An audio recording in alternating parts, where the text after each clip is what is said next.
Празничната програма започна с детски футболен турнир. В него се включиха повече от 200 деца от футболните клубове на БДИН, ДФК Видин, ДУ и Пегас Спорт Видин. Малките футболисти бяха поздравени от заместник-кмета на общината Борислава Борисова. Помнете, че вие сте бъдещите футболисти на БДИН. Пожелавам на всички вас да сте здрави и още много спортни успехи и воля за победа, отбеляза Борисова, като връчи на всеки клуб купи и статуетки за участието им в празника. В следобедните часове на стадион Георги Бенковски се проведе и демонстративна среща между ветераните на БДИН и Монтана. Тя завърши при резултат 2-1 в полза на домакините. За участието си в двубоя ветераните от Монтана бяха удостоени с статуетки. Последва и тържествената церемония за отбелязване на 100 годишнината от създаването на първия футболен клуб в нашия град. За доброто настроение на всички присъстващи се погрижиха творците от градския духов оркестър и ансамбъла за народни песни и танци Дунав.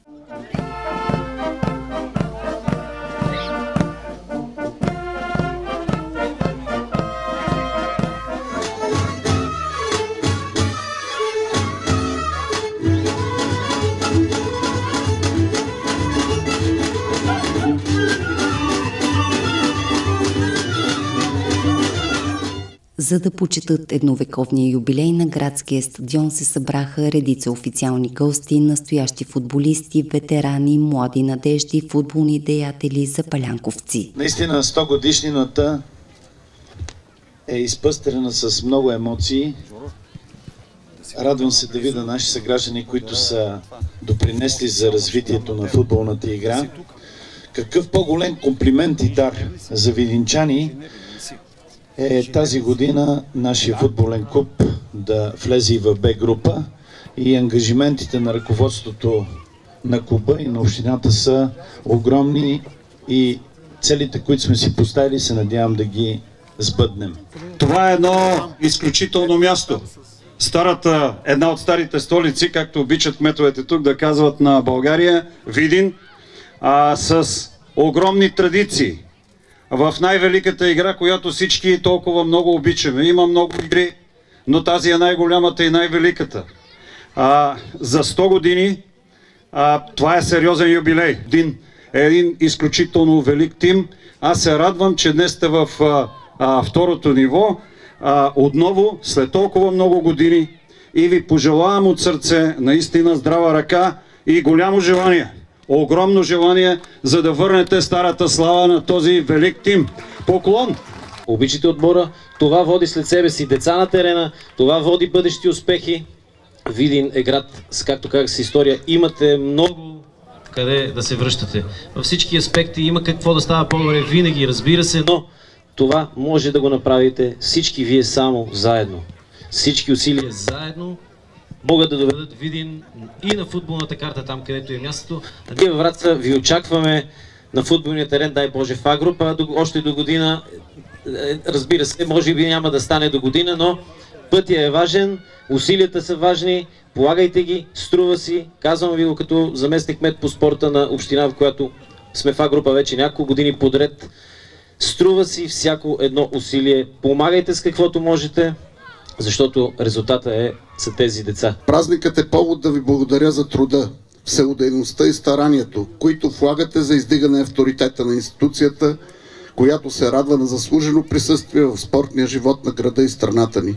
Изразявам своята искрена подкрепа към хората, свързали през годините житейския си път със спортния клуб. От тук тръгват много футболни кариери, имена с които всички ние се гордеем и се надявам да се гордеем с такива и в бъдеще. Позволете ми да засвидетелствам уважението си към младите таланти на Видин, които са нашия подарък за бъдещето. Уважаеми съграждани, скъпи бдинци, чест не само за мене, за целия град, за всички. Той е празник, ще остане завинаги в сърцата на тия, които сте тук. Защо? Защото БДИН е вечен. БДИН е бил, ще бъде и ще пребъде в вековете напред. Нас няма да има. Отбора ще остане. Да си пожелаем успехи за напред.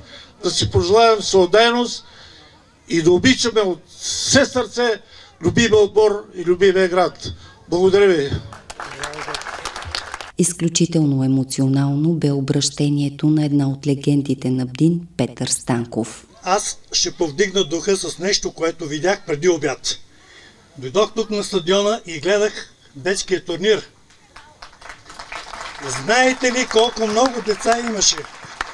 Аз се развълнувах, честно. Много деца.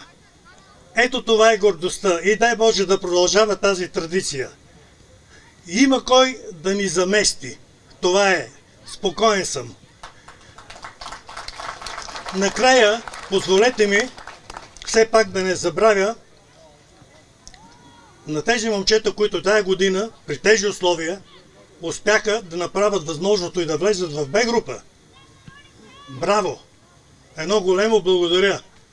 По молба на Петър Станков с едноминутно мълчание бе почетена паметта на всички футболисти, които вече не са сред живите.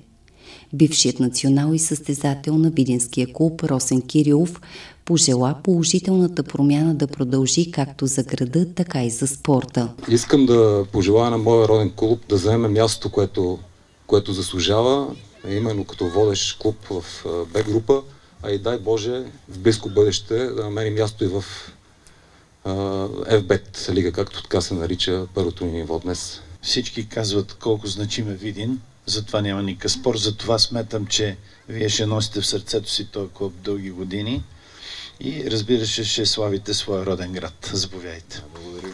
Ще го нося докато съм жив. По време на тържествената церемония председателят на управителния съвет на БДИН, инженер Жоро Василев, получи плакет от името на президента на Българския футболен съюз Борислав Михайлов. Той му бе връчен от председателя на областния съвет на БФС в Видин Иво Марков. Последва награждаване на изявени спортисти, оставили следа в видинския футбол.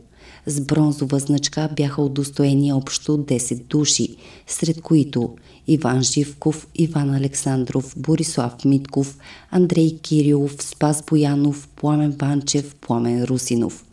Сребърни значки получиха 11 изявени футболисти, сред тях Асен Братков, Димитър Попов, Венелин Тодоров, Иван Иванов, Пламен Костов. С златни значки от Българския футболен съюз бяха удостоени Никола Громков, Петър Станков, Йордан Кирилов Ганди, Иван Петков, Пламен Велков, Иван Георгиев, Данчо Петков. Освен значките, те получиха и грамоти. Други 55 бивши и настоящи футболисти на БДИН получиха почетни плакети от общината, връчени лично от кмета Цветан Ценков, както и плакети на футболен клуб БДИН, които бяха поднесени от Стефан Филаретов и Иван Вълчев.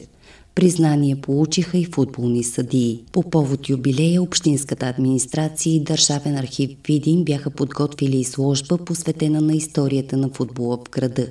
Експозицията показва уникални снимки от най-интересните моменти на видинския клуб, кадри от емблематични мачове, ликовете на някои от най-големите футболисти на БДИН и други любопитни факти. Честването на 100-годишнината продължи с приятелска среща между отборите на БДИН Видин и Ботев Враца, която приключи при резултат 1-1. Председателят на Общинския съвет Геннади Велков връчи статуетки на двата тима, а в небето полетяха бели и сини балони в цветовете на видинския футболен тим. Те бяха пуснати от малките футболисти от спортните клубове.